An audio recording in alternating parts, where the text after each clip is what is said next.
Hey, welcome back to another episode of Real Talk Live. I'm your host, Krypton Caged, and I'm joined here, not apparently, by my co-host, the Viking. Hold on while I just add him on the screen here. 1 second. There he is. All right, sorry about Oh, this, and there you go. Now you're on screen. awesome. How are you, man? I'm good. How are you? New setup? Well, yeah, it's probably just temporary now because my brother's not here, so I got to steal his setup. I don't have to use my phone and I don't have to use my shitty headphones. Nice. Well, that was an exciting start. Um, I also see Manchester United posters behind you, so that's great. Well, it's not too good because we lost the other day against Let's Aston not talk Villa. about that. Um, yeah, it was a pretty bad ending to the game, but I look on the bright side of things. We're only a point behind Liverpool because they drew, so we're not losing too much ground, Absolutely. but still it's not good. Yeah. And yeah, let's jump right onto the first topic of today, which is Midnight Mass. So before I go into it, I just want to hear your thoughts on. You have seen episode 1 and 2, right? Yeah, I've seen the first two episodes of Midnight Right. Mass, and just because the way everything's going in my life right now, it's hard for me to binge stuff. So it's easier for me to watch movies because it's just one sitting, but to watch an actual show, it's like 5, 6, 7, 8 hours. So, yeah, I'm slowly going through Midnight Mass, and I actually deliberately didn't watch any trailers for this because I just wanted to go in blind because Flanagan, his name is on this. Like I don't know if he directed every single He episode, but did. he directed the ones he didn't. Okay, he directed some of the episodes, No, he but his did. name is He did attached. He's like direct the all of them. oh Yep. he did cool. So this is basically a Yeah. movie from Mike Flanagan. I loved Doctor Sleep. I thought it was absolutely a brilliant sequel to The Shining, and maybe even better than the actual Shining, maybe, but it's just that good. And then Hush is the other one I got to see of his a few years ago. I think it's Yeah. called Hush. It's kind of this deaf woman in the house and this killer. Really, really good. Around the third act, maybe it gets a little bit because then it's revealed who's in the mask and stuff like that. But I don't like horror films that where you show the villain's face, right? Like Right. that. But anyway, yeah, so I'm a big fan of him. I'll watch anything that he does. And what's the other two Netflix series that he did, or the first two seasons? The Haunting of Hill Haunting of House. Bly Manor. Yeah. And then Bly Manor. Yeah, Bly. Yeah. So like he's his track record is absolutely brilliant. So I didn't watch the trailers. I watched the first two episodes, and it was a lot slower than I thought. It was going to be. I didn't know if it was going to be like supernatural or if it was a religious cult or if there's ghosts because I literally have seen nothing from this. But yeah, just kind of at the end of the episode one, there's just like a strong hint of what this may be, and then going into episode two, a little bit more shown. But I like how he's taken time to develop the characters, and just it's very slow. But the reason I'm not complaining is because it's Mike Flanagan, because I know this guy is gonna, in the end, he's gonna hit this hard. He's gonna really, really make something amazing here and probably nail it because he's just that good. And I would love for him to direct maybe a Justice League Dark movie or a Swamp Thing movie for DC because I think he would be absolutely perfect. But yeah, what I've seen so far is interesting, and like it's not just the main character that I like. There's the surrounding characters that are kind of building this small community that all these people live in, and even the priest. I will say that something seems off with this guy completely. The kind of there's a priest that I think he's on screen right now. Um, there's a lot of characters. I don't know what to make of them because they just seem weird. Are they just weird because they live in this town, isolated from like city people or of things like that, or is there something deeper going on with these characters? But yeah, I'm enjoying it. But people are saying online like this is one of the best shows ever. Like some of the critics are saying this, some audiences are saying that like this is supposed to be absolutely brilliant. So I'm interested to see where it goes. I'll say one thing. Um, you should have seen episode 3 I will. because that's when shit actually starts picking up. Not that the first two episodes are not good, they are amazing, but you know, like you said, they are a slow burn, and it establishes a lot of the stuff before going into each and every aspect of what's happening in the show, right? So when episode 3 hits and when that scene comes up, you are just shocked and amazed at what you're seeing. You probably have theories already after 2 episodes, what's gonna be in the show and stuff because of the hints that we got in the first 2 episodes. Um, uh, I don't know if I should ask you or would that be a spoiler? Do you have any theories Um, as to what you're gonna see in the coming episodes? yeah, because like religion is a big thing about this, and I was thinking, is it going to be some sort of religious cult or sacrifice to the devil or something like that? But then as episode 1 went on a little bit, it was kind of, I don't know if it is supernatural, but there's like a glimpse of something. Like these characters see something, and then it quickly goes away, and one of the characters is like, "Oh, I thought I seen something over there." You know, my mind must be playing tricks on me. So I don't know what to expect yet, but if I was to guess, I would just say maybe demons, people possessed by the devil, stuff like that.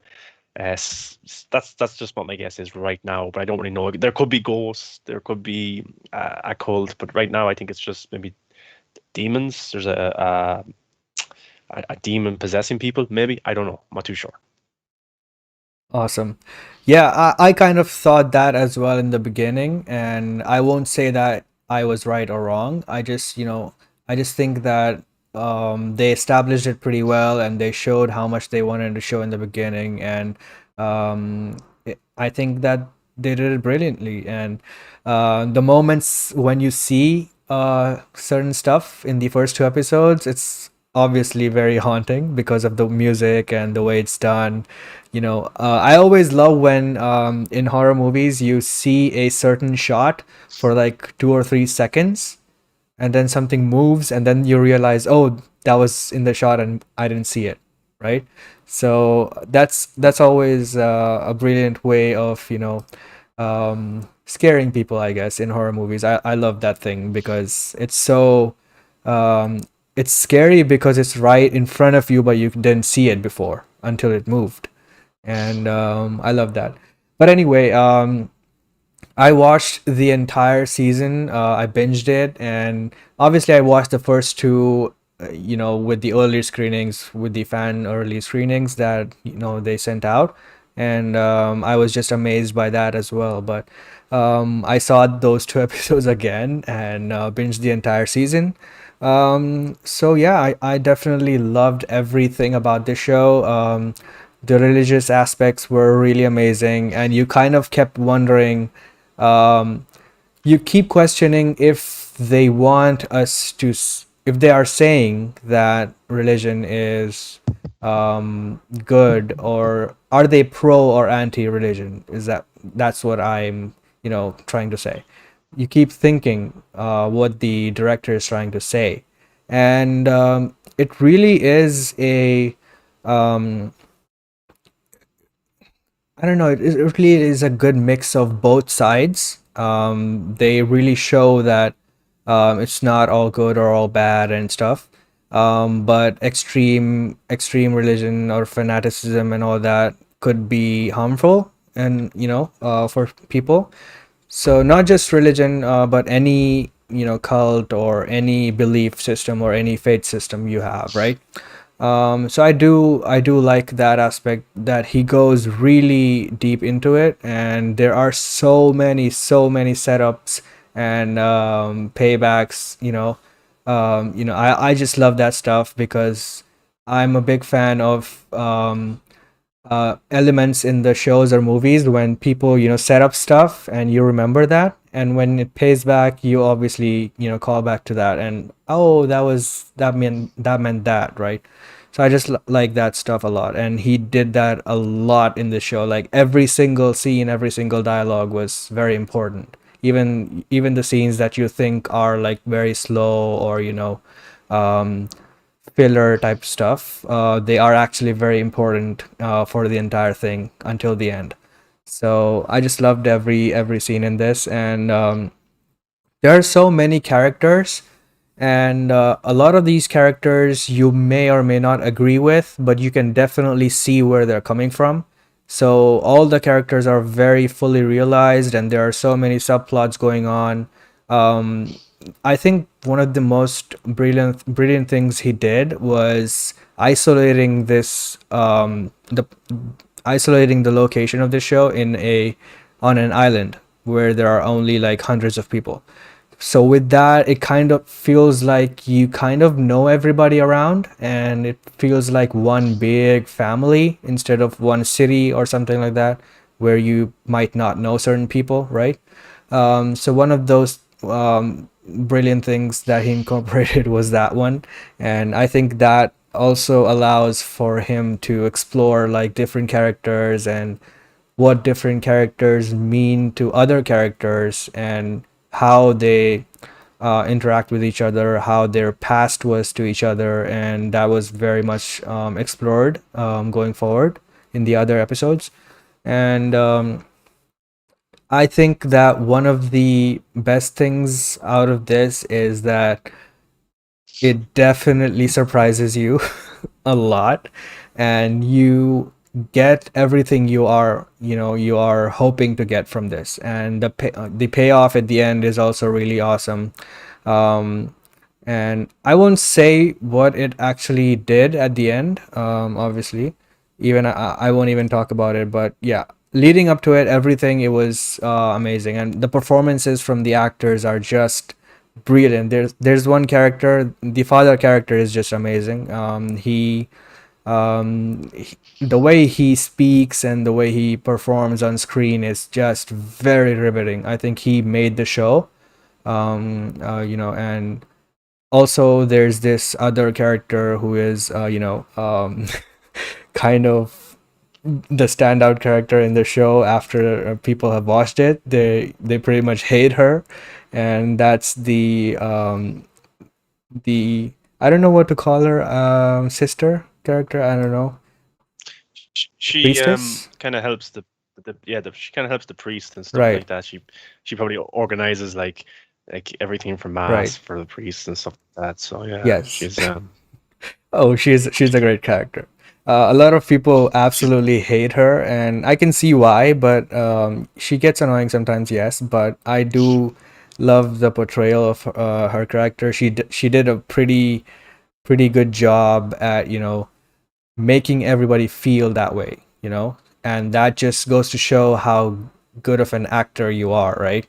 When when when you when you play a character so well that it gets a very strong reaction out of the audience, it shows that you did your job, right? So she does that here, and I just love that character, and also hate that character at the same time. But yeah, it was all done pretty well. But there's also one more thing that I would say, that Rahul Kohli's character is also pretty good. He plays a Muslim character here, and he also has a son. And there's some scenes where so he's basically the only Muslim character here in the show, right? And the others are Christians, and some are not Christians, right? So there's also very interesting scenes involving him, and the dynamics that the interplay between them and the other religious characters in the show. Those are also pretty good, and yeah, I think that he did a pretty good job as well. And obviously Mike Flanagan did a pretty good job at writing this character, and I think that he was absolutely essential to the show, because of what the show was trying to say, until the very end. I think he was very important, and I think the way he was portrayed was very important. And I'm glad that Mike Flanagan involved him and that character as in the show, for this story. So yeah, I do really really appreciate that. And I think that one of the he also has some very funny scenes as well. So I think he did a pretty good job. I know a lot of people kind of hate him, or think that he's a dick or whatever, and that might be true. But I'll give credit where credit's due, and he has never disappointed me in terms of acting or acting in any shows or movies. I saw him in Bly Manor; he was great in that, and he's great here. So, yeah, I did enjoy his portrayal, and I did like his character a lot. And yeah, Yeah, I'm looking forward to finishing this season. Got some facts about Midnight Mass if you wanna know some facts. yes, So maybe you've seen this. Some people may have seen this on Twitter, but Mike Flanagan's previous work, Gerald's Game, Jesse, the main character, throws a book at the dog that is titled Midnight yeah, Mass, which also is the name of the book Maddie was writing in Hush. So, Midnight Mass is something that Flanagan has wanted to do for so long. Also, it's his passion this show project. was, So yeah, there's and a it was, character called Riley in this, and in one of the interviews, Mike said that that character was based on him. So the journey that Riley goes through in the show, it's kind of based on what Mike experienced in his life. So that's a pretty cool thing. and the show was filmed in 18 days. What? So No way. that's pretty good. Yeah, it was filmed during COVID, and everyone, of course, had to follow the quarantine procedures because of COVID-19.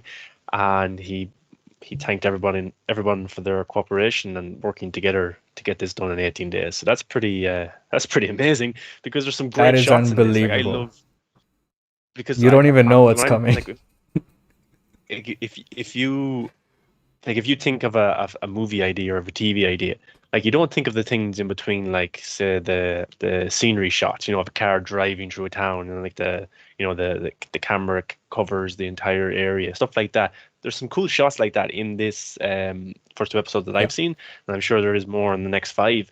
But like to know like that was 18 days and they had this planned perfectly just shows you how much work he puts into it. that is And crazy. yeah, yeah, that's pretty awesome. And the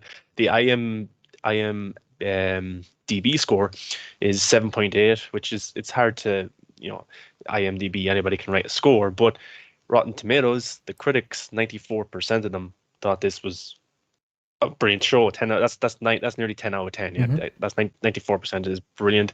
I don't know if it will go down too much further because like this is on Netflix and probably all of the critics who are going to review this have probably watched it by now, or but also the average audience score is 74%. So pretty much everybody's enjoying this show. So Yeah, it's not a flopper anyway. It's a big success, and hopefully it brings numbers in for Netflix because I want Mike Flanagan to continue working for them because I think here is where he'll get just his complete of creative freedom, yes.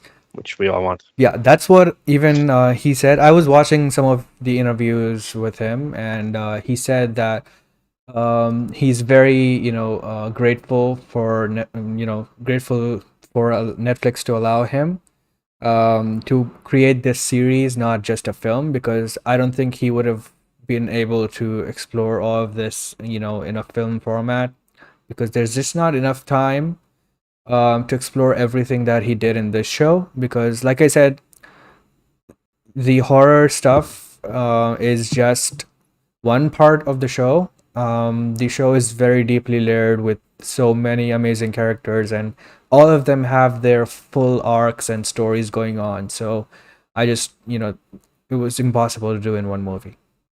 So I'm just glad that it was a series, and I'm kind of disappointed that it was a limited series. So usually when it's a limited series, they don't get a next season. Um, but I think it could get a next season, but I don't know. Um, Yeah, yeah, we'll have to see. Probably because I could see it maybe getting a three-season run because that's usually what Netflix do. But if it's a big success, if people are watching it, I think they'll definitely want him to come back and do another I season. hope And so. hopefully there's potential. Hopefully there's the potential of it. So yeah, He could he could do so much more. Let's just say that. okay. Leave it Yeah. there. But yeah, I really enjoyed this. I would definitely recommend it. And if you like horror, if you like great storytelling, if you like great characters, this show is definitely for you. I wouldn't say this show has as much horror as, Haunting of Hill House or some other horror stuff. It's not very scary. But it does, it's just great storytelling. For that alone, I think you should definitely check it out. So yeah, that was our review of Midnight Mass. Let us move on to Awesome. the next topic. Oh man. This won't be too long. Yeah. Well, Marvel's What If episode 7. Why don't you go ahead first, Mar? What did you think of this? Um, like okay, so this one followed. Well, it was what if Thor and Loki were never like brothers. You know, they like Loki went back to his family, and Thor was an only child. This is basically what this episode is about. And Thor is kind of party Thor. He goes to different planets and he holds rave parties and drinks, dances, causes mayhem. And now he eventually comes to Earth, and people of Earth or Shield is in fear because on a certain planet he had such a big party that planet blew up. Now they're afraid it might happen to Earth. They send Captain Marvel to go and stop Thor from partying. Jane's also in this episode. Yeah, it was. I don't know why they made this one. It's just basically Thor having parties, and we're just watching them have parties. Now, I did laugh at a few jokes and stuff like that here and there, but I just like I was watching the episode. I thought it was an okay episode. I was laughing at some things. Some things I didn't laugh at. I didn't like Jane whatsoever in this episode. She just seemed clueless and a little bit stupid at times. And I was just thinking to myself, like, why are they making this episode of all the episodes you could do in What If? Yeah, maybe do something like what if Thor was an only child and he became evil or something like that. I don't know. Do something like that, but you don't necessarily have to do evil. It can be a comedy, but I just don't understand the party aspect to it. And then he has to clean up Earth before his mom gets to Earth to see what he's up to, and then he pretends he's studying, and it's just stupid. It was really a stupid episode, and I don't like Captain Marvel as a character. So every time she pops up in anything, I don't like Yeah. it. I don't like. I don't. Brie Larson, I like her as an actress, brilliant actress. Didn't like Captain Marvel. Didn't like when she showed up in Endgame. Did not like spoilers. The post-credit scene to Shang-Chi. She appears in Wow. that, and I did not. I did not like this episode when she showed up again. I just don't like the character. Nothing against her. I just do not like the character and how she's presented. And she has this big fight sequence with Thor. It's okay, whatever. It goes on for quite a long time. I like the animation style is very good for this show, and when they do fight sequences, it's done pretty well. But I just didn't like Thor in this episode. And I didn't like Captain Marvel, and Thor has transitioned to this comedic character, comedic relief, which I think was done brilliantly in Ragnarok. I really like Ragnarok, but here I didn't like it. Maybe under Taika Waititi, he's way better doing this comedic style, which we'll see again in Thor 4. But here it was just I could have missed this episode. You don't have to watch this episode. And then the ending just makes no sense whatsoever. It's just completely out of. They can't end these Yeah. episodes. Like last week's episode with Killmonger. Okay, you set up this big arc for Killmonger. Like he's deceiving everybody. He's behind everybody's back. He's doing this master plan. Iron Man dies. He's taking down people one by one, and then it just you have Pepper Potts and you have what's that character's name Sharon? from Black Panther. Oh, Shuri. Um, uh, sure, the two of them are just in a room and they're like, "Did you know what Killmonger did? Yeah. Do you know what Killmonger did? Yeah." Episode ends. It's just like what's supposed to happen next? And then at the end of this episode, I don't even care about spoilers because this is just a what if episode and it's animation and it doesn't lead anywhere. Ultron shows up, I think, with the Infinity Stones or some character mixed together with Vision, I Ultron think. Vision and with Ultron. Vision, Ultron. It kind of seemed like the helmet that Jonathan Major's character wears as well. Kang? I'm forgetting. I don't know why I'm forgetting. Yeah, it just seemed that looked like Kang to me, or that villain from the X-Men universe that I've never done before. One of those characters, and I'm like, where's this lead to? Just show me what happens next. We'll probably never get a part two of this. I don't know. I just didn't like this episode. It was I didn't hate it, but I just didn't like it either. And then you have Jeff Goldblum showing up As a DJ. as a DJ and just like one-liners here and there. Oh. And then Jane was like falling all over the place over Yeah, Thor. Like Thor, yeah, he's a good-looking guy and stuff like that, but she was just completely stupid. yeah, And then Kat Dennings' character, who we got to see earlier this year in WandaVision, I thought she was pretty good in that show. She pops up here and it's just like throwing jokes. One, two, three, four. Oh, did you like this one? You know, like some of them stuck, some of them didn't stick whatsoever. Yeah, I don't know. I won't be rewatching this episode anytime soon. And yeah. that's all I have to say, really. Well, I hope you enjoy the next one, because the more they are putting out, the closer we are to the finish. So that's good. And, and Yeah. like, joking aside, I completely agree with you. And this was another. I actually wasn't gonna watch this episode, because I had given up after the last one, and I just thought that, okay, maybe I would just finish the first season and then leave the show. But yeah, this episode didn't do any favors, and I just completely agree with everything you said. It was all stupid, and why would you just make this? Just imagine all those people animating this and working on the dialogue and all of this, and it means nothing. It's just lame. And first, I thought that What If would be, a way for Marvel to go deeper and darker, because that's what kind of Elseworld stories are supposed to do, because you can't do it in the main timeline. That's why it's called Elseworlds. And when you do that, you're supposed to be going deeper and darker into stuff that you actually cannot let stuff happen to the characters in the main timeline, right? So, what's the point of bringing Thor in just to party and all that stuff and being a mama's boy? It just didn't make sense at all. And I think, And you bring back Frank Grillo as well for the most yeah, stupidest lines ever. I think there was at one time they were going to use like a missile on Tor yeah, or like a bomb on Tor, but they had to get into the desert because that's the safest place to let off the bomb because it would just destroy cities.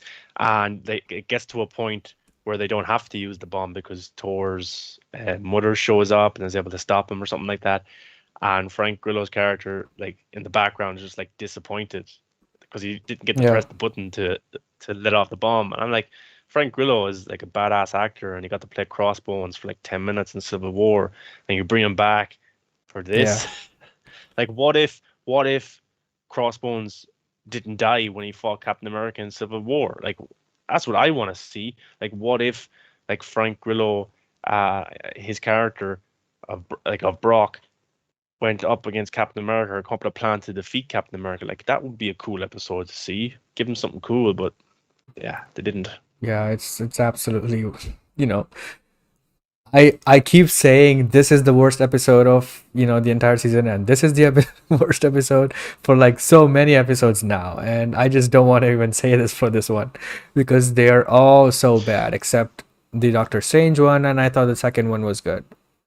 Um, I I I did like I did laugh to the scene. Now I'm terrible with the names, but the big kind of um the in Thor Ragnarok, that kind of villain, like Surtur, monster. Yeah. And then he was chatting up the Statue of Liberty. yeah. I thought I did laugh at that. I did laugh. I did chuckle at that. I thought that was pretty funny. But yeah, some of the other jokes. Grayson said he completely disagrees with us. He dug it. Grayson, Wow, Grayson. I don't want to come over to your house. I don't want to go over to your house to watch a comedy, Grayson, because no, I'm only messing. But it's cool. Some people did like Yeah, it. I see some people online who did have some fun with it. Like I think, some people who read comic books, like big comic book Marvel fans, said they loved it, and then there's other people who were kind of modern day MCU kind of fans some people didn't like it, but then some people loved it, some people didn't like it. So that's just the thing about these. Some people just like everything that Marvel puts out. I'll I'm be one of those in people who disagreement. likes everything Yeah, that Marvel puts out. yeah, yeah. Yeah. But maybe I didn't like this because Captain Marvel was in it. Like everything got to do with Marvel. Captain Marvel is like Yeah. bottom, including the X-Men movies and everything. I just don't like that movie, so maybe that's why. But also Thor was just anyways, it's just a pointless episode, so I just didn't like it overall anyway. And yeah, Yeah, I hope the next one is good. I probably won't be watching season 2 at all. I'm 100% not watching season 2 because this is just a huge disappointment for me. And yeah, that is all. I would recommend if you didn't want to watch What If, watch Ted Lasso. It's probably the best show on TV right now. Oh, I've been meaning to check that one out, and I also have to watch Foundation. I also have to watch Squid Game. Yeah, So yeah, my brother watched Squid Game last night. He said it's pretty insane. It's kind of like it's like Saw, but it's just more kind of messed up. yeah. So I think one like, do you know the premise for Squid Game? Yeah, I kind of know. What's funny is I actually discovered this before this show got hyped. I saw, you know how the Netflix on TV just goes onto slideshow mode when it's showing all the different shows, coming up and all that. So I just saw this Squid Game one frame of it, of the stairs, people going up the stairs and stuff. I just saw that frame and it looked interesting to me, and I saw the trailer. And I was like, oh, this looks very interesting. I might check it out. And then 3 days later, Yeah, everybody is just celebrities and directors, filmmakers are just recommending this show. And I was yeah, like, wow, this was unbelievably hyped up. yeah. I've just seen online chatter about it. I haven't seen any clips or anything, but my brother described one of the scenarios that these people are put into is they're playing kind of like um like what time is a Mr. Wolf? Like with somebody's kind of standing to their back of like a group of people and they catch it. They're trying to walk, like catch up, or like red light, green light, something like Yeah. that. So like say if you're running around, yeah, and then like if they're caught moving when they say red light, then they just shoot the person in the head, Yep. like, and then everyone else is like, wait, what? Because they signed up to win this money or Yeah. something, this prize, and the next minute people are being killed, and they're like, this is not what they told us this was. So yeah, that sounds interesting enough. Yeah. And it's also shot very beautifully. So um, I think I'm definitely going to check it out. Speaking of Netflix, Yeah. they yesterday they had a huge event called TUDUM, which is basically their version of fandom, I guess. Their event where everyone showcased their movies and shows and trailers, and they talked about that. So it's a pretty I saw the entire event until the end, I think, or at least I just left out the last 15 minutes or something. But I just saw this event and it was amazing. I thought it was pretty well presented as well, and I also thought that a lot of the stuff they revealed here is was also pretty interesting. They debuted a lot of trailers and teasers and first looks at a lot of projects that were coming up. So one of those projects is Stranger Things season 4. So they debuted Stranger Things season 4 trailer, and obviously we all love Stranger Things, and everyone is just anticipating Stranger Things season 4 coming up. And yeah, I thought the trailer was pretty good. It seems like there's some time travel involved right now in this season, and it looks kind of different from everything we've seen before. And I really appreciate that because it at one point it kind of gets monotonous if they completely redo the same things again and again. And after season 3, I think I was thinking where this could go, because if you bring up Upside Down again and the giant monster again, it would have been the same thing all over again, right? So where do you go from there? And I thought that, this shows that they do have something new and different in mind. So I was really hyped about that. What do you think of the trailer when they showed it? Oh yeah, it's got that Stranger Things vibe to it. You got the awesome music, you got the characters, that kind of mysterious kind of vibe to it. Like, what kind of is are we gonna have the upside up or the or what's it called? Downside up, upside up. I Upside always get Down. confused. But like upside down. Okay, cool. What kind of monsters are they gonna go back into that? Is there something new happening? But yeah, it's huge for Netflix, and you know, like this was kind of the first big thing Netflix had, I think, a few years ago when they started getting into making original content. This is one that really hit hard, and it's still going. It still has that hype. It's been like delayed with COVID. A lot of the stars in this have become bigger stars, so it's harder to get them all Yeah. together. But yeah, it's huge, and I could see this going on for a few more years for Netflix as long as the creators have more ideas to bring to the table, maybe even a Stranger Things movie down the line. I think that's a possibility. Like, I think this would do pretty well, like if they had a finale movie. I know Netflix don't want to do it, but if it was in theaters, I think it'd actually do all right. But maybe they could do something like that. But yeah, it's huge for Netflix, and like, just my thoughts on TUDUM.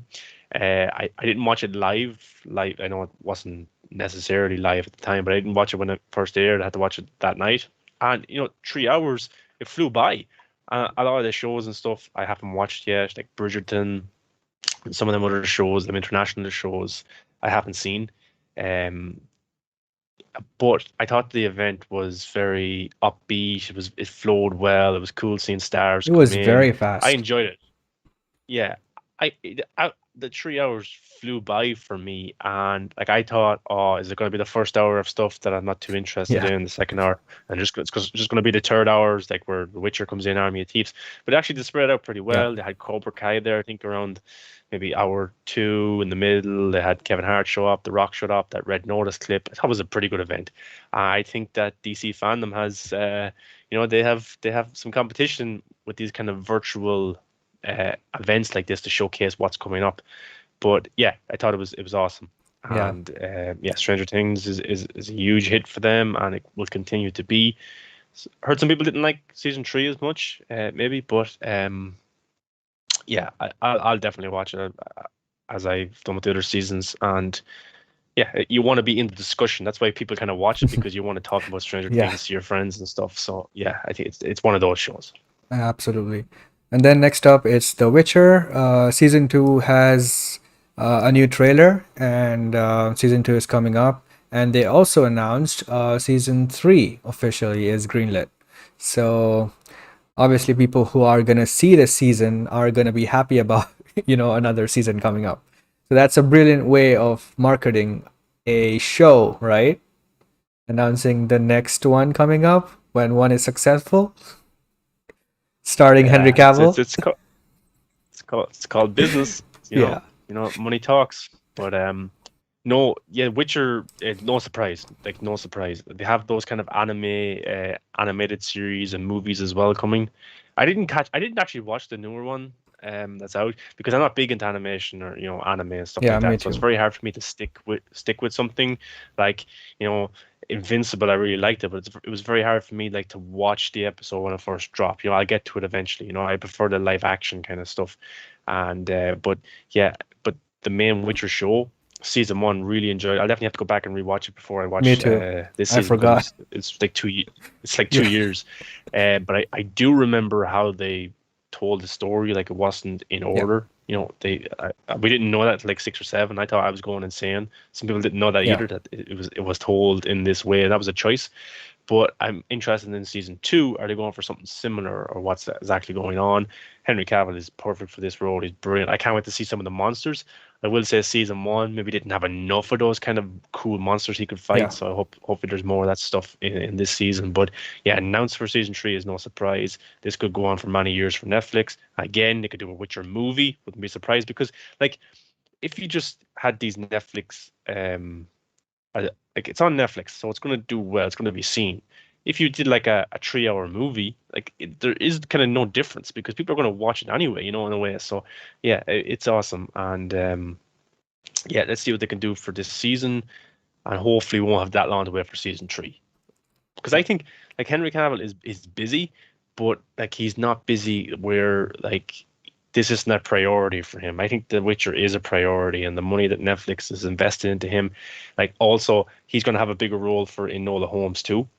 Because originally that was a theatrical movie. I think they purchased that movie off one of the studios and then they put it on Netflix. His role was like small enough in that one. But for the sequel, I bet you it's going to be much bigger because it's on Netflix, because it's Henry Cavill, and they understand like they know how to use him. They know he's a big attraction. Like Warner Brothers do not use him whatsoever when they should, because the guy his star power has risen immensely, and Netflix wants to tie him down. So yeah, that's why they had Enola Holmes just before The Witcher, Yeah. and Henry Cavill is tied to those two. So that was a reason they did that. So yeah, Witcher 2, the trailer, yeah, look awesome, some cool shots, New some new characters. characters Yeah. as well from the games and from the books. I played The Witcher 3. Didn't finish it. I still have it. But yeah, it was such a cool game. So I can see where Henry Cavill got his love for the character and the series. hmm Next up is Extraction 2, finally announced, and there's no surprise here because Extraction is the most watched Netflix film ever. And obviously, Chris Hemsworth will be back, and we know that he was not dead at the end of the first movie. They kind of teased that he was back in a blurry background thing, but we know that, action star like Chris Hemsworth is not going to die off in one movie, right? So, especially when, even if he died at the end, they would have resurrected him somehow because it became the most watched Netflix film of all time. So they will have to make a sequel, right? So, no surprise here. Did you like the first movie? Story wise, I thought it was Yeah, okay. Action wise, I thought it was brilliant. same. The action it's worth watching for the action alone. Chris Hemsworth as always was badass. He was pretty cool. There's a scene kind of it's a while since I've watched it, but it's kind of in this like shanty town. Like there's buildings kind of really close Yeah, together, and like, he fights these bad guys or these soldiers, and the camera movement there was fantastic. It yeah, was one shot sequence, maybe at all, and yeah, he was just it was cool, and yeah, like even he said it at TUDUM. He said that the fans are the reason why a sequel is being made because they like the film, they like the characters so much that they're the reason the sequel's happening. yeah. Like if this movie didn't do well, we wouldn't get a sequel to it because Netflix would be like, what's the point? But it did do well, and Chris Hemsworth's a huge star, and he's cool. And people said they don't like the yellow kind of Yeah, color look to the film. I think it's cool. yeah. I like it. I So usually don't like it, but here I do because I think it yeah, it gives the movie a signature look, and I think it worked here. And to your point of the action in the movie, I completely agree with you. I think I'm not an action movie guy. I don't watch action movies just because they're action movies. I kind of lean more into sci-fi and storytelling and all that. So action movies, just a guy shooting his ways, with bad guys. That's not my thing.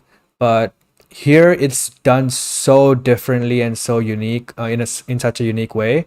The way it's shot and technically was just awesome. So stuff like this definitely impresses me, and I just loved that part of it. And the story was meh, and it was all right.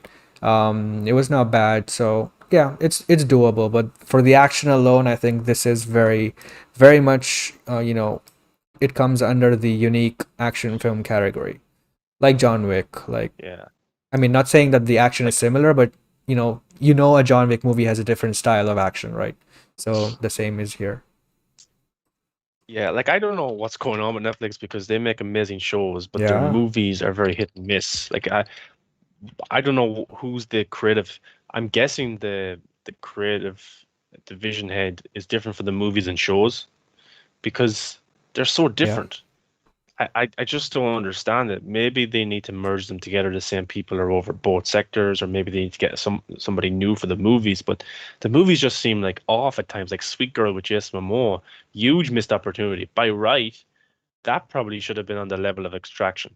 like in terms of viewership, because of just more of who he is, the movie was just poor. And Extraction was a movie that was okay, but the action was brilliant. I thought the marketing, the trailer, all that kind of stuff, the look of it's very, it stands Yeah. out. A movie like Sweet Girl didn't stand out whatsoever. So, yeah, some of their movies are amazing. Like Fatherhood with Kevin Hart was a pretty good one. But then you have another movie like Sweet Girl. You have another movie like, I can't think of one on the top of my head, but there's like so many of them that Most of just their are films are not not of worth the quality. watching. Yeah.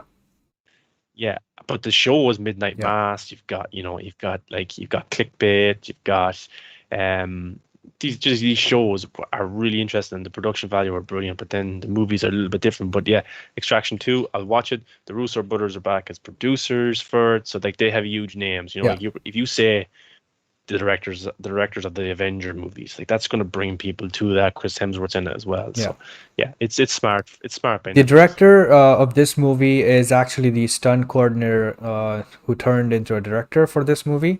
He actually stunt coordinated for a lot of the Marvel movies, especially the Captain America scenes in the Russo brothers movies. So there's a lot of Marvel connection there. So they can definitely market it a lot. Makes sense as well, and it's cool that we know that the action is amazing with Marvel, but it kind of gets Yeah. painted over with CGI and with like that kind of Winter stuff. Soldier had a Here, lot of great action scenes.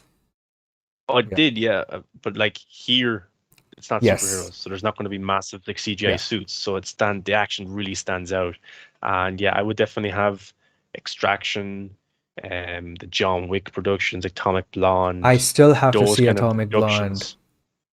Yeah, that's really good. There's a really cool sequence with a balcony and Charlize Theron, and she uses the guy's neck Yeah. as leverage to go He's down and awesome. then fight these cops on the ground. Like it's just brilliant. So like those for me, I know in Asia the action has been like that for a long time. The one shot kind of Hmm. sequences, the kind of karate, jiu-jitsu, all that kind of stuff is martial arts. Those kind of movies are brilliant. But like here we wouldn't be exposed to them as much unless you go and actually find those movies and watch them. But when it's brought over to American culture, like I think, like I was just rewatching the Matrix movies, and I was surprised because now when I'm watching action movies, I look to see if they're one shots, action sequences, or how many. I count how many times the camera cuts during a fight sequence, and if it cuts too many times, it turns me off it. Yeah. And we get to Red Notice, Yeah. which has terrible camera cuts. Yeah. Speaking of that, we have Red Notice. And yeah, they released a clip for Red Notice. I saw the trailer also earlier and it was okay. The clip they released is just, like you said, the action was terrible and it just reminded me of Six Underground. I couldn't finish that movie, man. It was so bad.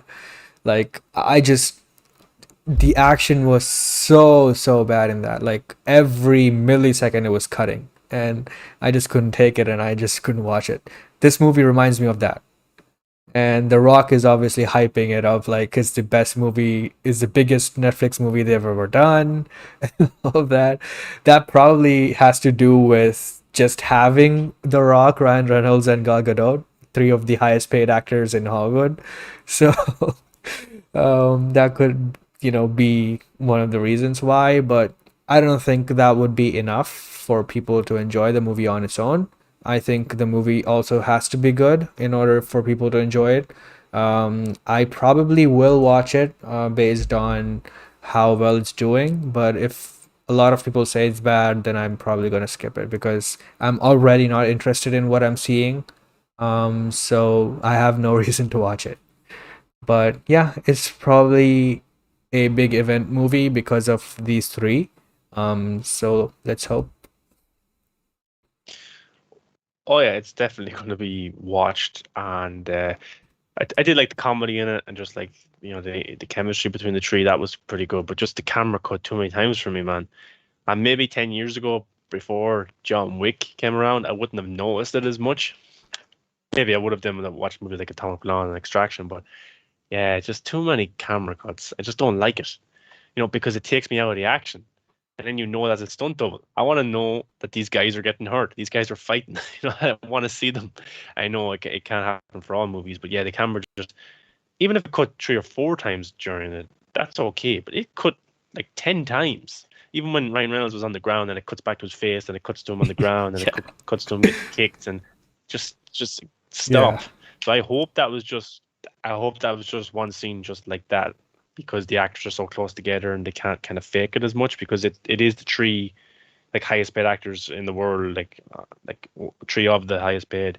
So like they're not going to be, when they're fighting each other, it's not actually going to be them. So maybe in a scene with Ryan Reynolds and a random stunt guy or a random actor, you will see him fight, because then he will be more he can hurt the other person. He can't afford to hurt Gal Gadot. He can't afford to hurt The Rock, and vice versa. So maybe in the other scenes when The Rock fights a random guy or girl in a stunt fight, then he will be actually a part of it, and the camera won't cut as much. So maybe because it was these three in this clip, that's why it was cutting so much. I hope. Yeah, let's hope.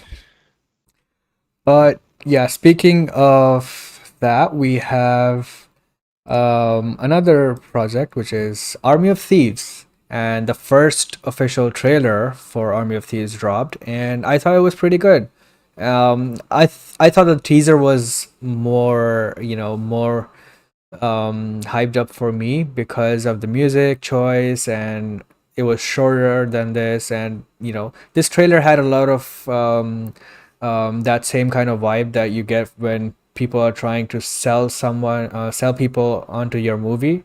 So basically they give away the plot in the trailer, and they introduce the characters in the trailer. So that stuff was in the trailer, and I thought that was kind of um, you know I get why it was done, because this is a big Netflix event, and you have to get most of the audience in on this movie, right? Because obviously this is not one of the biggest projects they have, because of the lack of major stars like Rock or Ryan Reynolds or Chris Hemsworth or stuff like that. But it looks pretty good. The scale is very big, and I'm very excited. Obviously, this is from the Army of the Dead universe, so I'm hyped up for that as well. So many theories will be confirmed or debunked when we watch that. So that will also be Yeah. interesting. But yeah, I did like the panel. Zach was on it, Deborah was on it, and he shared a story about how Hans Zimmer wanted to score this project. So that was pretty amazing. So yeah, I'm very much looking forward to this movie. It comes out on October 29th, I guess. Yeah, not too far away, just for Halloween. So that's awesome.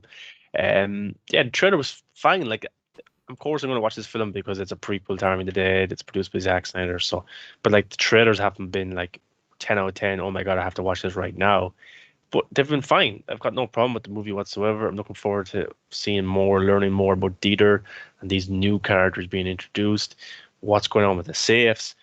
Bly Tanaka was referenced in the trailer.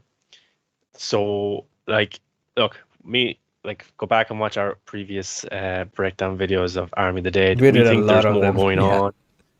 Yeah. So, like, I think we hopefully will be able to do some more now that we have more background information to Dieter and the Army of the Dead universe. But yeah, I think on the surface, this is a comedy love story, a prequel to before the zombies, or just when the zombies hit. But I think there's going to be a hint at something more here, because, like, I find it interesting and I find it weird how Dieter didn't really bat an eyelid at Bly Tanaka in Army of the exactly. Dead when That's interesting. when in this movie, a prequel, he's basically, it is connective tissue to Bly Yep. Tanaka. Now that could be a plot hole, because maybe when they filmed and wrote Army of the Dead, they didn't know they were doing a prequel, and maybe they come up with this idea late into production, and now this is just kind of, oh, okay, let's put a reference into this movie that people know it's in the same universe as Army of the Dead. So let's put in the zombies on the news. Let's put in Bly Tanaka, maybe, but like, are average people who watch this movie going to remember who Blythe Tanaka is? Like, they might remember who Dave Yeah. Batista is. They might remember, kind of, these other characters, these bigger characters who had more screen time. But it's interesting that they picked Blythe Tanaka, the casino owner and the guy who wanted them to go into this Las Vegas with zombies to get his money out. So yeah, I think there'll be a deeper kind of thing to Army of the Thieves or Army of Thieves. So that's my theory right now. I think we'll get some reference to time travel, to a loop, Yeah. to the safes being a time machine. Something has to be connecting here because Zack Snyder isn't just building a zombie universe. There's aliens, there's robots, there's something shady going on with the government, there's people, there's safes. I don't See, know. one thing that I noticed, like you said, it could be a plot hole, and that does make sense if you consider it. But what if it's not? And what if, because it was shooting the same time as Army of the Dead, before even Army of the Dead released, so it was shooting at the same time. And Zach knew that he was going to shoot there, and obviously they talk and they'll communicate about their movies and stuff, right? So one of the things that people brought up when the first teaser trailer came out was that Dieter obviously knew how to use a gun, right? And he was familiar with guns.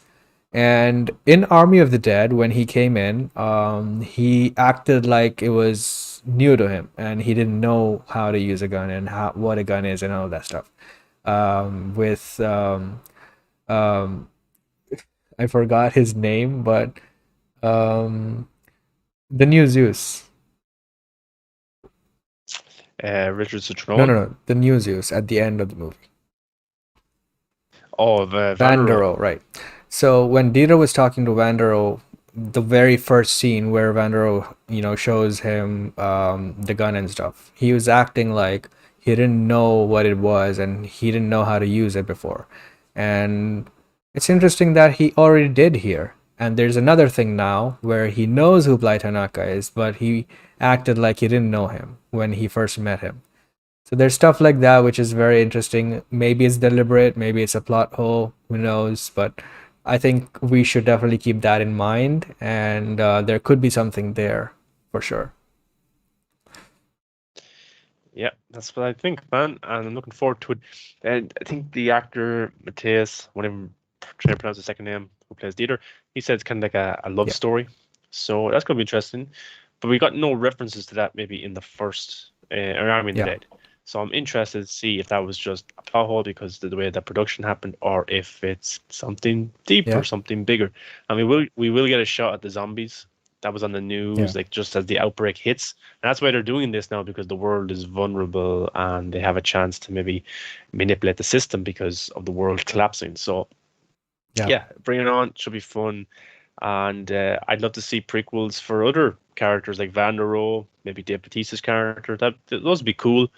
But I think there's something special about Dieter and his connection with the safe is the reason that he got a prequel. Because this could be the foundation for what Zack sets up in the Army of the Dead 2, the animated sequel or prequel sequel, and stuff like that. So it's exciting. I'm excited, even though I want the Snyderverse to continue. I'm very intrigued by the Armyverse because I love zombies. But now that I know there's aliens in this yeah, world, that there's cyborgs, like he could do what he wants right now. He could literally take his Justice League vision and put it onto Netflix's services. And yeah, and we should say that we're talking about like they highlighted movies here that are in their top 10, like Murder Mysteries in their top 10 of all time. That got a sequel. Extraction, number one, that got a sequel. Um, like they did big panels about this. The Old Guard as well with Charlize Theron. I think that's in their top yeah, 10 too. So yeah, they're this is their future now of blockbusters, and that's what they're putting forward. yeah. And I'm all here for it.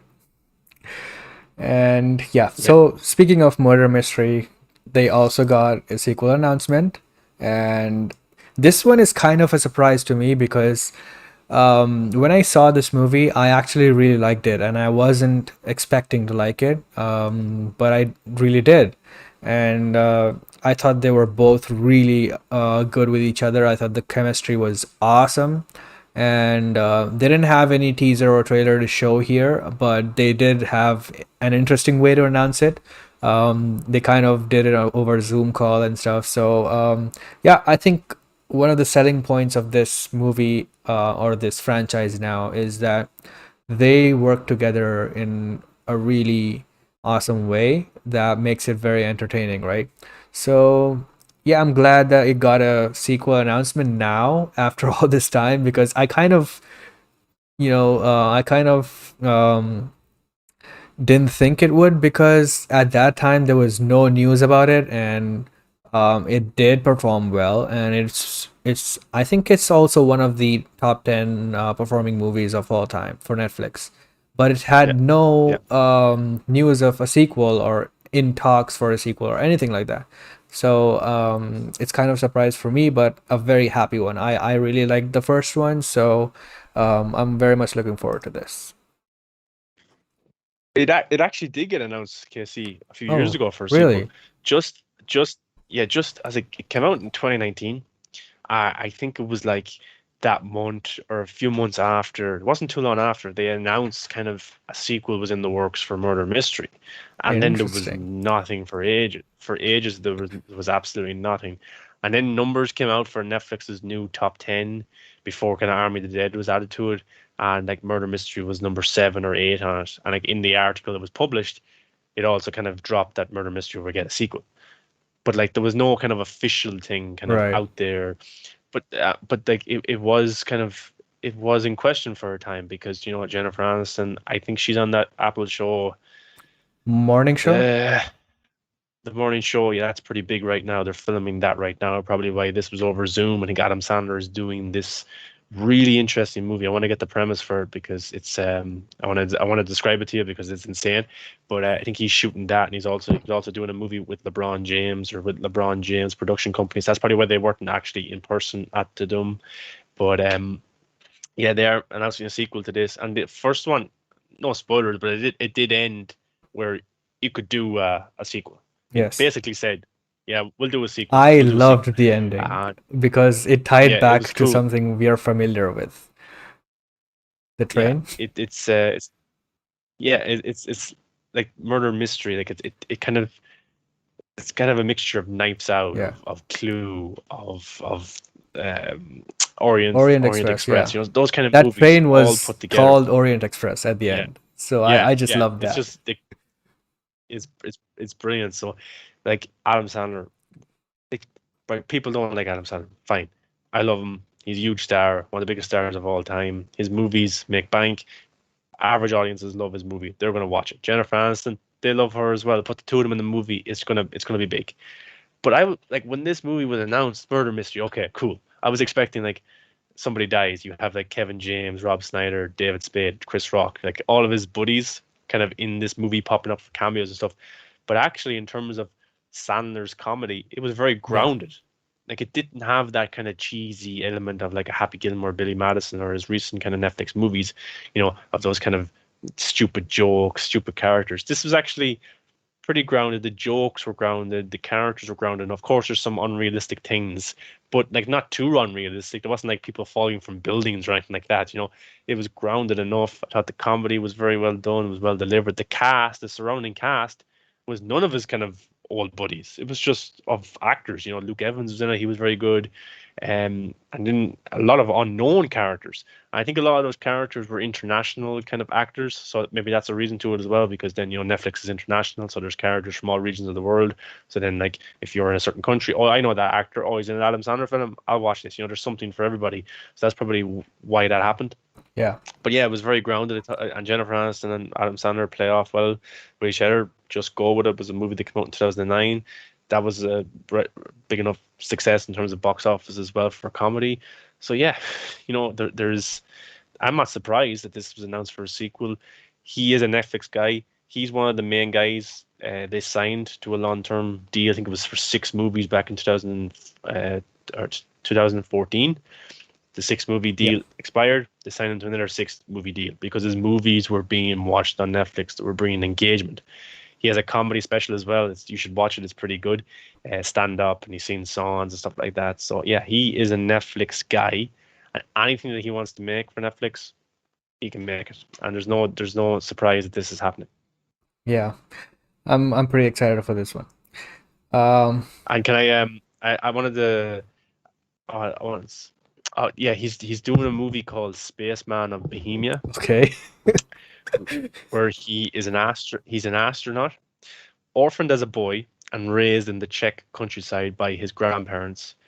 He overcomes the odds to become the country's first astronaut. And it's based on a book, and I've read about it before, but he goes to space and he meets kind of an alien, but it's an imaginary alien. It's in his head, and he's kind of yeah, he's in space with this alien inside a spaceship. So I'm sold. his next movie. That's what his next movie is. But it's not supposed to be a comedy. It's supposed to be kind of like a dark kind of character study. And Nice. Paul Dano is going to be in it. Paul Dano's Oh, in it, so nice. it must be good if Paul Dano signed on for, and Kerry Mulligan. So like the cast Nice. is awesome for that. And yeah, I don't know if that's coming to Netflix or if that's going to be in theaters. But like Uncut Gems wasn't the director of this actually has directed episodes of Chernobyl, Breaking Bad, The Walking Dead, so he's a pretty good director then. But like Uncut Gems was like Yeah. A24, but then internationally it premiered on Netflix. I don't know where it premiered for you, but Yeah, it was on but Netflix here here. it yeah, so I could see something similar happening because because he has such a strong deal with Netflix, they want his movie, any movie, whatever it is. So yeah. All right. I'm definitely sold for that. Um, but yeah. Yeah, so that was all of the things that we were interested in or were the biggest ones out of the Netflix TUDUM event. I'm pretty sure they're gonna do that for next year as well, and I just like the event really a lot. And obviously DC fandom is coming up next month, so super excited for that one. But yeah, moving on to the Dune reactions.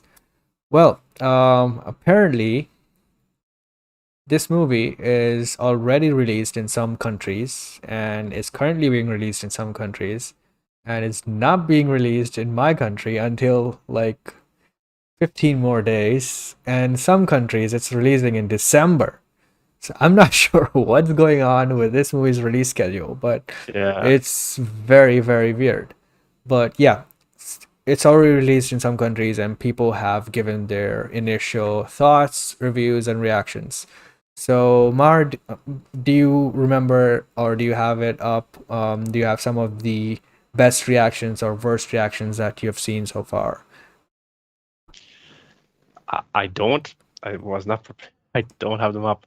Um, I Okay, so don't. some of the ones that I remember are like obviously most people are praising it. They're calling it masterpiece, or they're calling it Denis' best movie so far, and they're also saying that this definitely deserves a sequel, and the ending will definitely make you want a sequel because it's half a movie.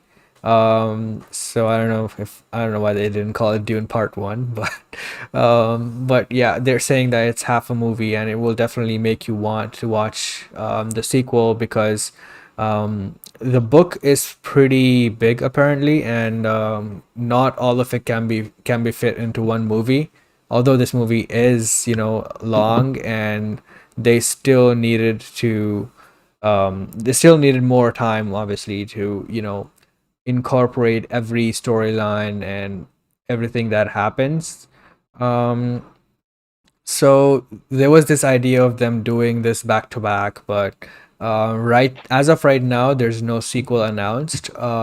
But some of the people are saying that it definitely needs a sequel greenlit, and Warner Brothers recently kind of hinted that he would get a sequel to this. But I don't know. It's WB and there's a merger happening, so who knows with that. But yeah, a lot of people are really, really enjoying this movie, and they are praising this like it's one of the best sci-fi movies of all time and all that.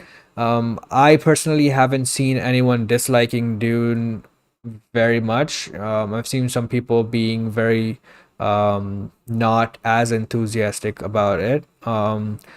They felt that it was just good, not as great as people are making out to be, which is fine. I don't expect it to be the best movie ever or something. I just want it to be a good movie that I can enjoy. So I'm definitely gonna watch it in a theater when it releases here, which is 15 more days. And yeah, until then, I'll just have to wait. Yeah. So one of the reactions was, I just started losing it. Damn. Uh, but they said that yeah, Dune was great. Villeneuve has made a Shakespearean drama that stands on its own, a brave and daring film with powerful sound design and visually breathtaking displays. Definitely a unique audio visual experience that deserves to be seen in a movie theater. So that's pretty high praise there. And like, yeah, well, it is on HBO Max and it is going to be a HD copy will be available online, but I'm going to see this on the biggest screen possible. Um, Denis Villeneuve, does he make a bad movie? Is he capable of making a bad movie? Not yet. You know, I don't know, but I heard some reaction. Somebody got to see it today, and they said just watch Dune, and oh my God, it's a visual masterpiece. Interesting thing here, I couldn't hear some dialogue in the theater, so I wonder is that Oh, he's something that doing a Nolan?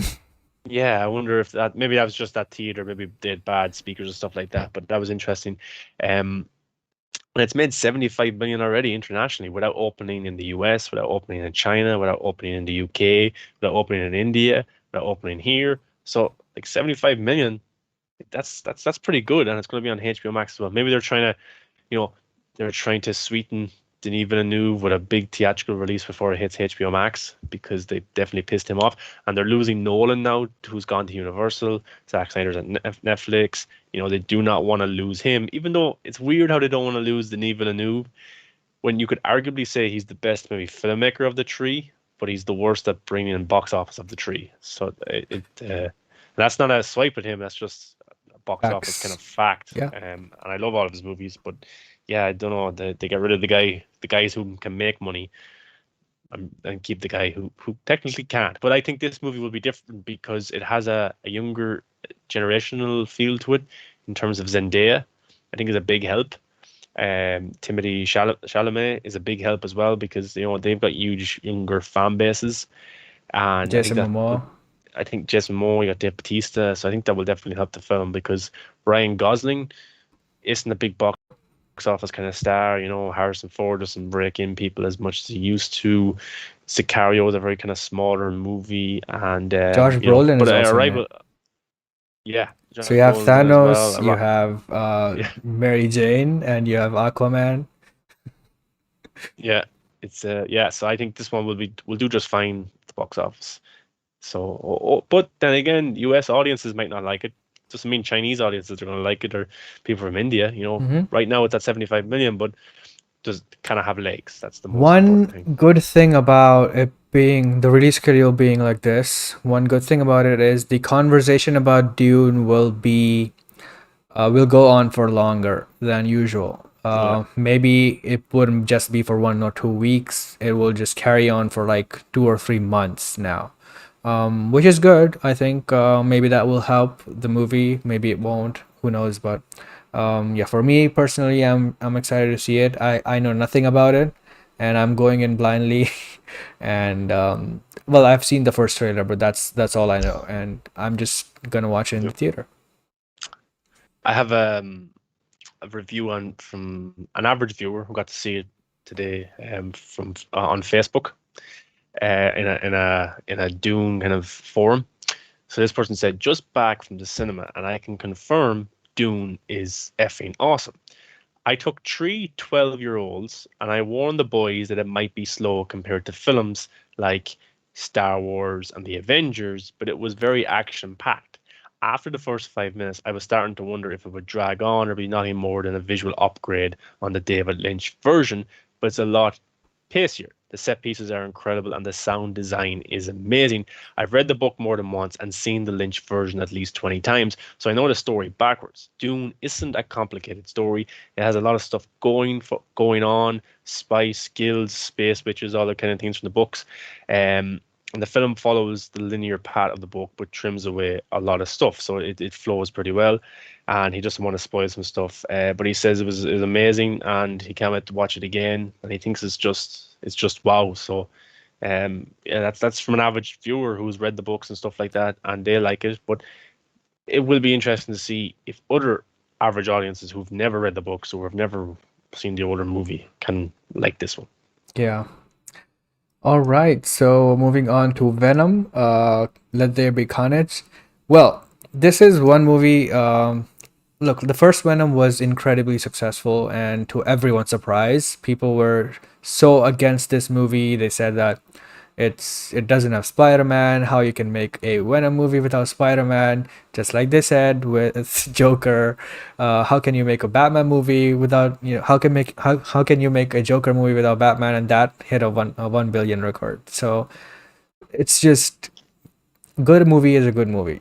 So I think people should just learn the lesson there and shut up about criticisms before seeing something. And the first Yeah. movie just maybe it's not from for everyone, but it was incredibly successful and a lot of people liked it. And therefore, the sequel will definitely be more in line with the first one. And I'm not surprised they went for a PG-13 rating again. And even though Carnage is in it, and Andy Serkis says that they pushed the limits of PG-13, and you can do a lot with PG-13 without showing nudity or swear words or ultra gruesome violence or blood. You can do a lot of stuff in PG-13 as well. As the first movie did, they had a lot of great scenes in that, and I if I hadn't watched the first movie, I kind of wanted the less comedic route for Venom. But I think that Tom Hardy does a pretty good job, and I think this fits. And if they were to incorporate MCU in the future, or Andrew Garfield Spider-Man or Tom Holland Spider-Man, whoever is going to be this Venom Spider-Man, I think for that you found the perfect balance of tone for this character. And yeah, I probably would have wanted a more R-rated thing, but I think this works pretty well. I like the character. I like his performance as well, and it's kind of fun to watch Venom being comedic with Eddie Brock, and now obviously Venom's nemesis or whatever you call it is Carnage, and finally the sequel have has Carnage, and I'm pretty excited for it. I don't know how they can top Venom because Venom himself is pretty amazing. So Carnage will have to be even more badass or scary, right? So I don't know what else they'll do, but I'm totally in for it. Yeah. So look, the first Venom, I went into it and I thought it was going to be this really dark movie because the director was it Ruben Fleischer that directed the Yeah, first one. Um, like they were posting these black and white images on Instagram, and I thought, oh, this is going to be a dark movie. Tom yeah, Hardy, this amazing actor, Venom. Oh my God, it's going to be so dark. Something like the Joker. Well, I know the Joker hadn't come out that time, but like I'm just saying, like something like that, a movie as dark as that, or Logan, or something like that. But no, it was full of comedy, and it, the balance was weird, and Tom Hardy's character was just weird. He was like completely like I didn't when I first came out of that I was like, did Tom Hardy just give a great performance or a really bad performance? Because I couldn't tell because it was just a weird comic book movie character portrayal we've never seen before, and Tom Hardy has made this character his own. Like I think like Venom is a weird character, but like Tom Hardy's character before Venom he was even yeah. introduced was just a weird character. So I don't know what the choice was for that, but yeah, it was a more of a comedic film. I thought the visual effects of Venom was cool. The comedy style with Tom Hardy and Venom was awesome as well. The villain was a bit of a weak point for me. Yeah. Didn't really enjoy the villain whatsoever. It was cool seeing Lady Venom. Oh yeah. Um, uh, yeah. So that's that. I think she's returning for this one because some of the posters did have Lady Venom in it with the actress that's playing Michelle Williams. Is it? No, Yeah. Michelle Williams. Yeah, in some of her character posters, they did have Lady Venom. So maybe she might make an appearance again as that character. But I like I was looking forward to this movie because I liked the first one. It was a comic book movie, but like all of the hype and the reaction around this has got me even more excited The trailers are pretty good. The TV spots, like I'm really excited for this movie now. And Woody Harrelson, people are saying that like, his character is very similar to his iconic performance in Natural Born Killers, where he plays like a serial killer. Um, Are you surprised the thing that this movie is getting the most hype for? Yeah, the Was talk of a yeah, yeah, the like I haven't, to be honest with you, I could probably guess what the post credit scene is right now, but I haven't read a description of it. Um, I haven't even come across like a leaked image or anything like that. I don't think there is any, but I know there's a description of it. I haven't read anything, but I could probably guess. I wish it was Tobey Maguire or Andrew Garfield, because for me that would be just yeah, expanding this kind of weird Spider-Verse. But if I was to guess, I'm just guessing it's something got to do with Tom Holland's Spider-Man. I haven't read anything. I'm just guessing, me neither. and the MCU and stuff like that. But yeah, the reactions have been brilliant. Trailers, TV spots have been brilliant. The visual effects around Carnage. I like how Carnage transforms different than Venom does. That's cool. And it's 1 hour and 30 minutes. And look, people are complaining over the runtime. Like, it doesn't make a movie great or bad, the runtime. You know, it just like, would I love a 3 hour Venom movie? Pay my €10 or whatever and sit down for 3 hours and enjoy these characters? Because for me, I like director's cuts. I like these longer versions of movies because I like to just sit there and enjoy these comic book movies. But yeah, it's 1 hour and 30 minutes. That means it must be very fast paced. You must really get into the story pretty quickly. You have to introduce these new characters. You have to have the big massive fights between Carnage and Venom. So yeah, all for it. I want to go in and watch these two characters go at it. I think this could be the Godzilla v Kong that we wanted back in March. I think this could be it. Oh, Because dude, don't remind that me of move, that you movie. know, you know, hopefully here the fights are as good as the surrounding characters and the actual story to it. I have seen some images of Venom at a party Yeah, with glow sticks around his neck. yeah, Like what's going on? So, but the reactions have all been good, and the post credit scene, that makes you want to stick around and see that, because look, like this movie made over 800 million. It's probably not going to do that now because of what's going on in the it's world, made but I still think almost it will BVS make. money. Yeah, it's crazy. And without Spider-Man, Yeah, Joker did it without Batman. So yeah, that's a myth. If general audiences really think something's cool, if the marketing is brilliant, they'll go see it. So and the reactions and the reviews are all that good. So yeah. What was I going to say? I was going to say that yeah, is Tom Hardy in this movie, because there was an image of him wearing a No Way Home production hat with a director, and then it was deleted. So why not? We don't know who the sixth member of the Sinister Six is. Now, we don't know if they're going to be called the Sinister Six in No Way Home, if they're going to introduce a new Sinister Six for Spider-Man 4. I don't know, but why was he wearing a production hat for No Way Home? Like, what? Bit sketchy. yeah. It would be really amazing to see these two universes finally, have characters from each other into those movies. Because as of right now, I think the only thing that we've seen so far, and that's also not confirmed, is in the Morbius trailer, and it's Michael Keaton's character who showed up in that trailer. And we don't know for sure if he's actually Vulture, but most people are saying it's Vulture, and it's probably Vulture. But And and the Spider-Man graffiti was Tobey exactly, Maguire. that's so weird. Like, what? Like, that is weird.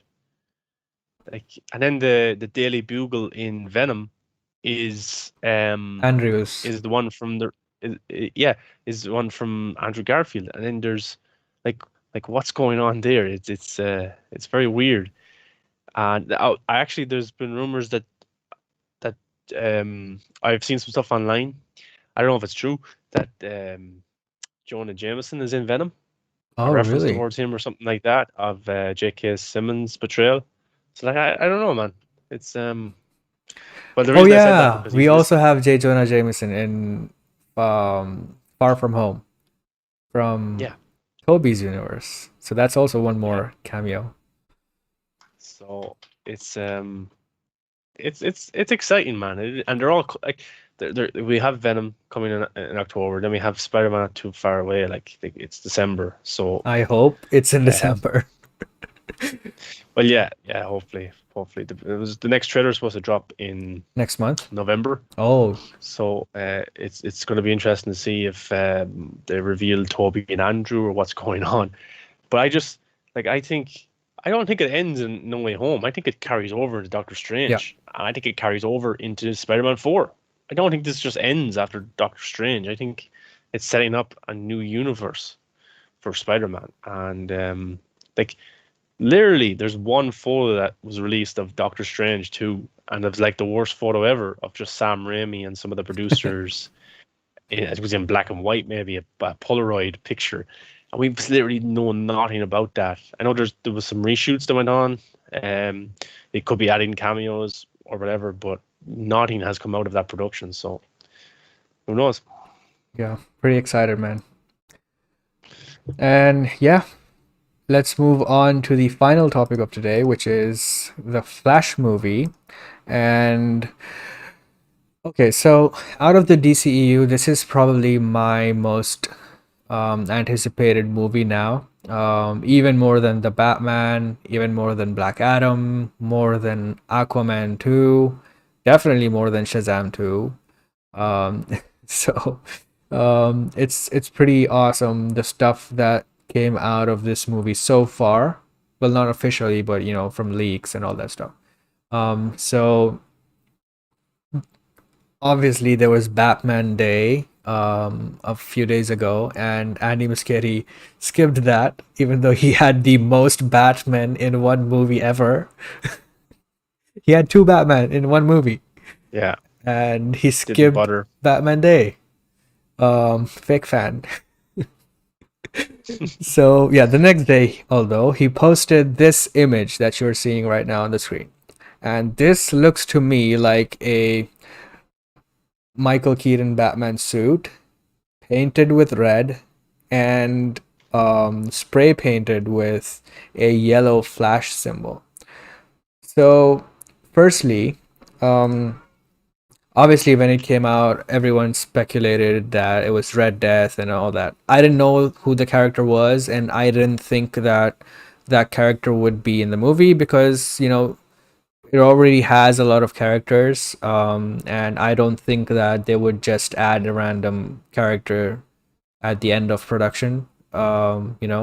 So I don't know what's going on with this, but my theory so far is that this is probably okay. We've seen from the set leaks and stuff that there are gonna be two Barry Allens, right? From different, one from a different universe or past or whatever it is. And I think that this suit is just gonna be him going to the Keaton universe and either stealing it or stealing, his suit, or just Keaton giving him one of his suits to use because he doesn't have a Flash suit yet, and he doesn't have a Bruce Wayne yet, so he needs to have a Flash suit, right? And I think that the other Barry will be in the past because of Keaton's universe, during the 90s and stuff. And obviously, in that time, Star Labs probably wasn't that advanced, or he probably didn't get into Star Labs at that point to make a suit like Ezra Miller has right now. Um, so this is probably his makeshift suit, the other Barry Allen's. That's what my theory is. I don't think that there would be another character like Red Death or anything. And I don't think that this would be just Batman wearing it. It would be so odd if they did. But yeah, what do you think of this picture, and what do you think? What's your theory on what it could be? Yeah, look, so like I love to theorize. When Andy Muschietti released that image of Michael Keaton's new suit and the blood splatter was on it, I thought it was a reference towards Watchmen, and it could be an Easter egg or a reference towards Watchmen. It could be a hint that maybe that's incorporated into the movie in some way because of the multiverse. And then we get the image of Sasha Calle's Supergirl suit, and it's the same Kryptonian damage that's used in Henry Cavill's suit, same material. I'm like, is that an Easter egg? Is that a hint, or is it actually going to be embedded into the story somewhere? And then we get this newer one of the Batman suit with the Flash kind of logo spray painted over it, and then you theorize and you think, well, Batman Flash, Red Death, that's one of the storylines in the comics where an evil version, well, not evil version, but on Art 52, Batman was trying to hunt the Flash. He wanted the Speed Force to go back and save his parents. So he captures the Flash, he puts him to the Batmobile, he uses the cosmic treadmill. He goes so fast that Flash's powers merge into Batman, and you have a Batman Flash. And he's evil. And he kills villains on his planet. I think one of the Scarecrow is terrorizing the people of Gotham. Batman just runs through him, similar to how Damn. was it A Train, A Yeah. Train and the Boys? Is that his name? Yeah, similar to what he did in episode 1, season 1, when he just ran through somebody. That's what Batman does on this earth. But basically, I think because he messed up, he messed up because he used Flash's powers. Something, his Earth starting to diminish. Gotham City became nothing, like his world was ending. And then there's something about the Man Who Laughs, which is kind of an evil Batman Joker version. And he tells him that on Earth 1, if you go here, and I don't know the complete details, but basically the Batman of Earth 52, the Batman Flash goes to Earth 1 and tries to turn Central City into Gotham City because he lost his home. He wants Gotham City back. And he starts fighting the Flash. So you've got Batman Flash versus Earth 1, the main Flash, which in our world, our movie world, would be Earth 52 Batman Flash, Red Death, maybe that's the suit, versus the Ezra Miller from Zack Snyder's Justice League, from Suicide Squad, the Earth 1 Flash. Now, I'm not saying it's Red Death. People were trying to throw it down my throat that it's not Red Death. He's not going to be in the movie. I'm like, that's cool. That's really cool. I'm not saying it's going to be Red Death, but you can't honestly stand there and say Andy Muschietti isn't taking inspiration from different comic book storylines and mixing them and fusing them together. Right. This here could be an Easter egg. This could be a hint saying, And it could very the well comic be Red Red Death. Death. Yeah, it could be the character of Red Death. It could be Andy Muschietti saying, look at this. This is a little hint. Maybe you should go read Red Death because I'm using storylines. I'm using beats of this in my movie. Now, there could be Red Death. There could be Reverse Flash. There could be Ezra Miller from Earth 52, Barry Allen, as this kind of Red Death. But he's not in a Batman suit. He's in a Flash suit. He's the because there is hints. It's Becky Keaton talked about a movie of his, multiplicity. What's it called? Like multiple versions of him. It's a really good movie. You should watch it. Where he thought it was very similar to that movie he did back in the Oh late 80s, yeah. 90s, where there was numerous versions of him, like a clone, stuff like that. So, and we know from set photos that there is 2 Barry Allens. So, is one good? Is one evil? Is one from Earth 52? Is the other from the main Earth, from Zack Snyder's Justice League, from Justice League 17, from Flash, from Suicide Squad? Is it that Flash versus himself from Earth 52? And the Earth 52 version has beats. It has traits of Reverse Flash. It has traits of Red Death. It has traits of Zoom, of all these different villains, because Andy Muschietti could be mixing it all together. Like, he doesn't have to adapt one storyline. He can adapt several storylines and put it through his own vision, through his own eyes. Zack Snyder did it in Batman v Superman, in Zack Snyder's Justice League. He was going to do it in Zack Snyder's Justice League too. He was taking hints. But he was also fusing them together and putting them out there in his vision. So I'm not disregarding this image as it's nothing. I think it's a hint at something. Yeah. He didn't just post this for fun. I don't think. Maybe he did, but Some I just think it's some people are you're also blind to theorizing see that there. this could be nothing. He's just messing with people. And I don't believe that at all. Like, Why go through this whole work, take a picture, and post it in the similar style of the other character poster that he posted till now? I don't believe that this is just him having fun at all.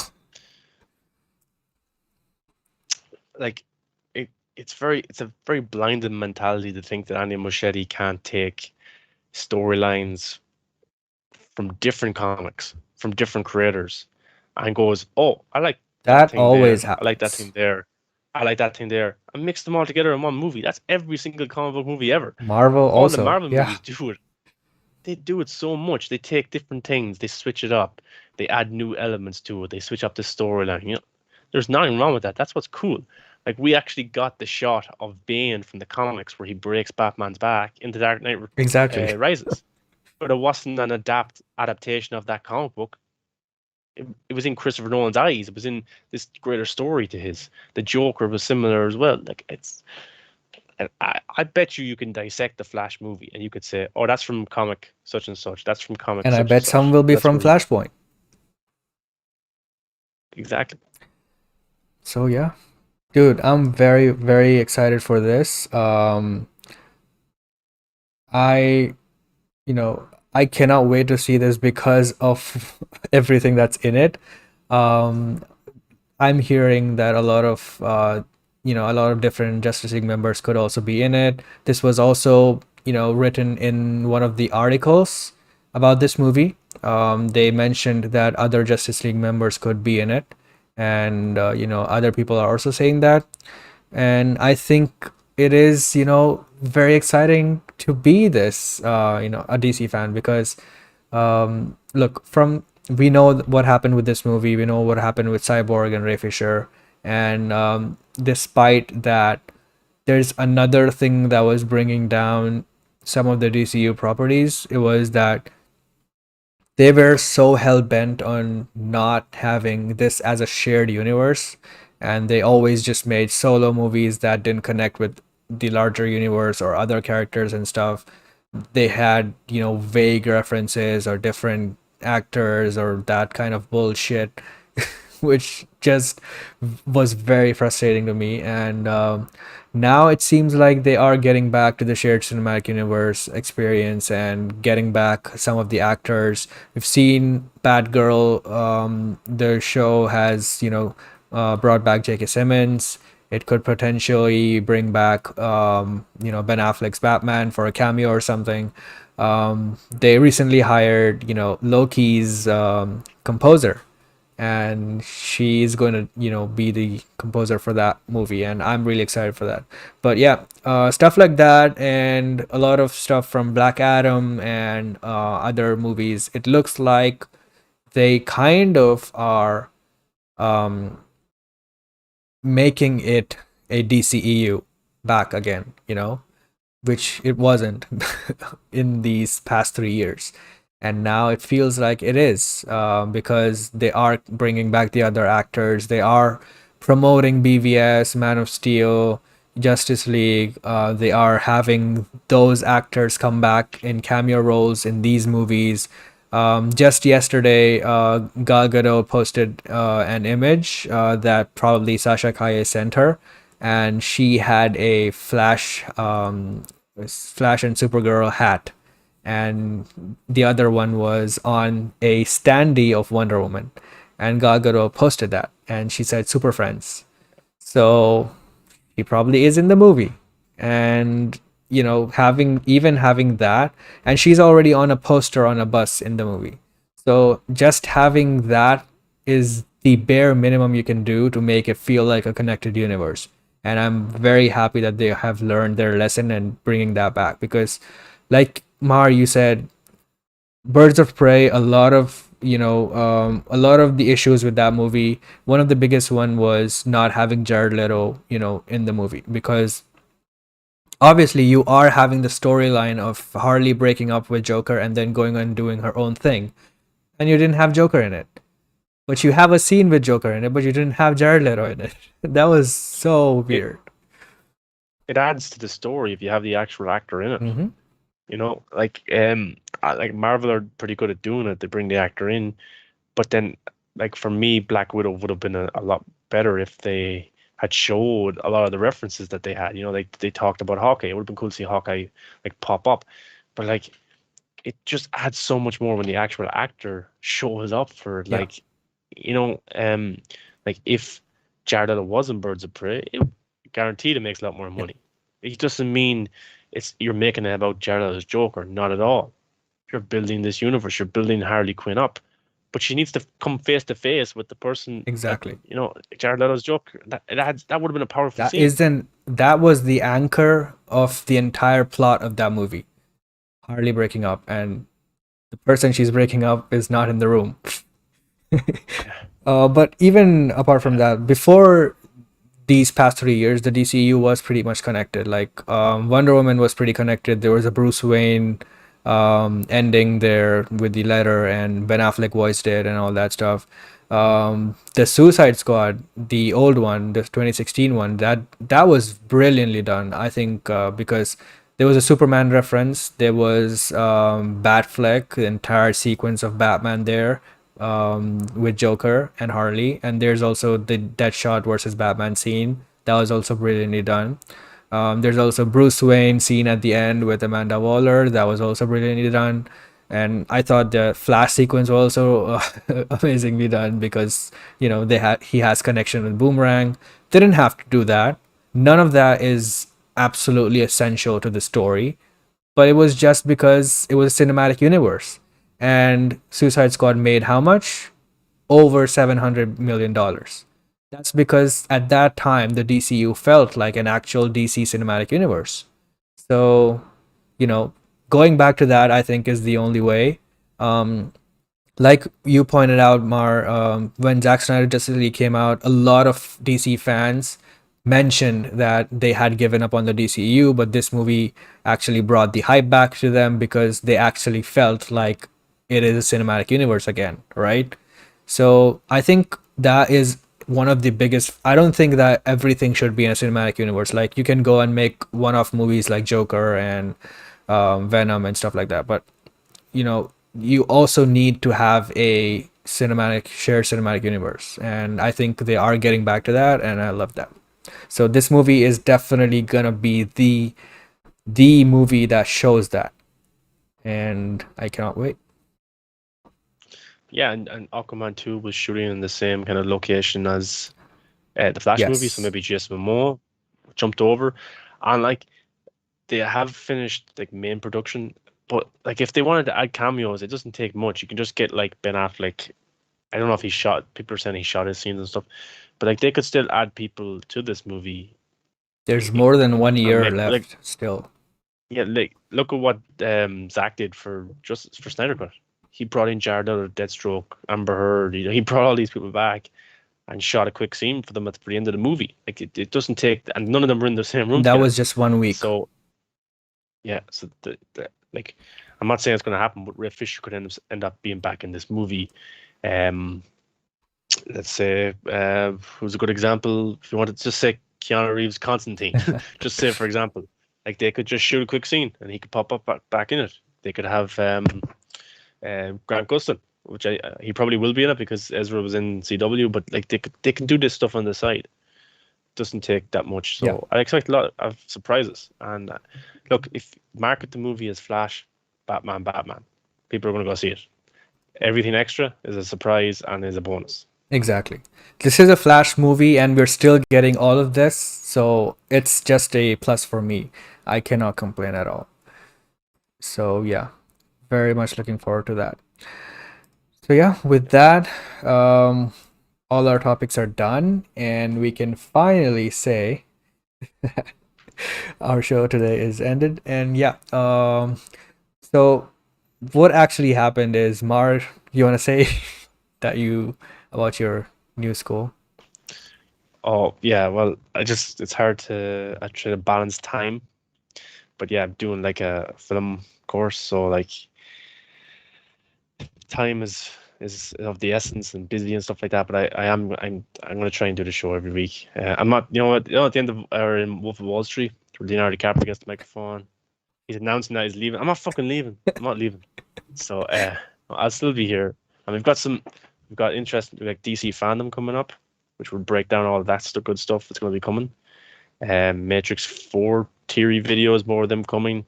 Yeah, and plus like we do the live stream once a week, but we have all the topics, we post them video by video. So I know the last couple of weeks we've been not having a show maybe at the same time and stuff like that. We've been a little bit off, but hopefully now we're back on it, and every day there's going to be a new video up or two videos. So I think there's content every day for you guys. So Yeah. So just because busy schedules and stuff, and yeah, we'll definitely keep you all guys informed about what's happening. But yeah, we'll see you next week, and coming up is DC Fandom next month, like you said, and that will definitely be a big big day, and we'll definitely be covering all of that and every single panel that's on it. So definitely excited for that. And then in December we have The Matrix 4. I cannot wait for that, man. I just recently watched all the three movies, and I'm more hyped than ever. Yeah, I have to watch Revolutions. Is that the third Yeah, one? Yeah, I've watched the first two, so yeah, to watch that one now soon. And people said the second and third one are bad. I like the second one a lot. I thought the I first love maybe all 40 three. minutes was the first 40 minutes was a little bit boring, kind of on Xeon. Um, but then once they get into it with the action and back into the Matrix, it was just it was brilliant. And I would argue maybe some of the action in the second one is better than the first. Yeah, because Really good. because Neo got his, it's like saying Superman got better in BVS and Justice League than Man of Steel because he got his peak powers and stuff. Yeah, I know we always do this, but like we try and compare everything to Zack Snyder. But But in this case, it's actually Neo, real. Neo and Superman, if you take Zack's arc on Superman and Neo's arc in the Matrix, they're so Super similar. similar. And now this one is called Matrix Yeah, Resurrections, and Zack Snyder's Justice League just came out this year where Superman was resurrected. I don't know, man. It just seems there are I'm sure. there are a lot of similarities. Like recently I just watched Yeah, it, right? And I'm just telling you, like, so many scenes and so many elements are just like exactly what Zack does. And because he admitted it, like he said that Matrix was one of his biggest influences, and I can totally see that. And yeah, man, the ending for the first one is basically the ending to Zack Snyder's Justice exactly. League. Yeah. So it's cool. Yep, super excited for that one. So make sure you guys tune in for that and check out all of our crazy theories, and tell us your theories, because that franchise is one which everything is not clear and there's a lot of theories going on. So yeah. All right, with that out, we can say that the show is finally ended. And thank you everyone for joining. Thank you for chatting with us. And you can find us at The Real Talk Live on all social media. You can find me at Krypton Caged on all social media. Where can they find you, Mar? Yeah, movies that matter on everything. TikTok as well. TikTok is actually one I upload every day on. So yeah, go follow me there. Nice. All right. Then see you guys next week.